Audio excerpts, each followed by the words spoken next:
الحمدللہ والصلاۃ والسلام علی رسول اللہ اما بعد۔ انسان کی سوچ اور فطرت یہ ہوتی ہے کہ وہ پسند کرتا ہے اپنے علم میں، عمل میں، عمر میں، رزق، اولاد اور وقت کے اندر اللہ کی طرف سے برکت نازل ہو۔ یہ ہر انسان کی تقریباً فطرت اور سوچ میں بات شامل ہے۔ تو شریعت اسلامیہ کے اندر بہت سارے ایسے اعمال ہیں کہ اگر بندہ ان اعمال کو اپنی زندگی کا حصہ بنا لے تو انسانی سوچ کی تکمیل ہو جاتی ہے، برکت الہی کا حصول ممکن ہو جاتا ہے۔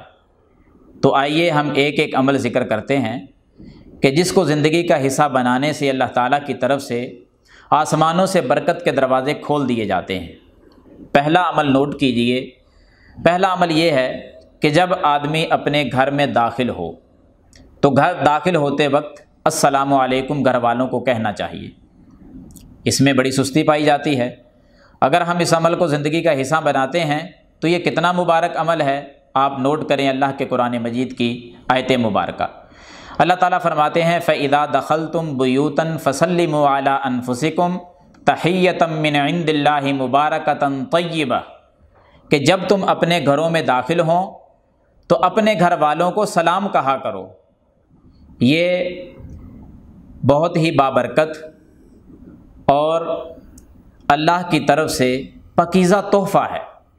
جب اللہ تعالیٰ اس کو خود فرما رہے ہیں کہ سلام گھر والوں کو کہنا یہ تحفہ بھی ہے، یہ بابرکت بھی ہے، تو پھر اس کے اندر سستی نہیں کرنی چاہیے، بلکہ جب ہم اپنے گھروں میں داخل ہوں تو السلام علیکم ورحمۃ اللہ وبرکاتہ کہنا چاہیے، اور ہمارے اس عمل سے آسمانوں سے اللہ تعالیٰ رحمت اور برکت کے دروازوں کو کھول دے گا۔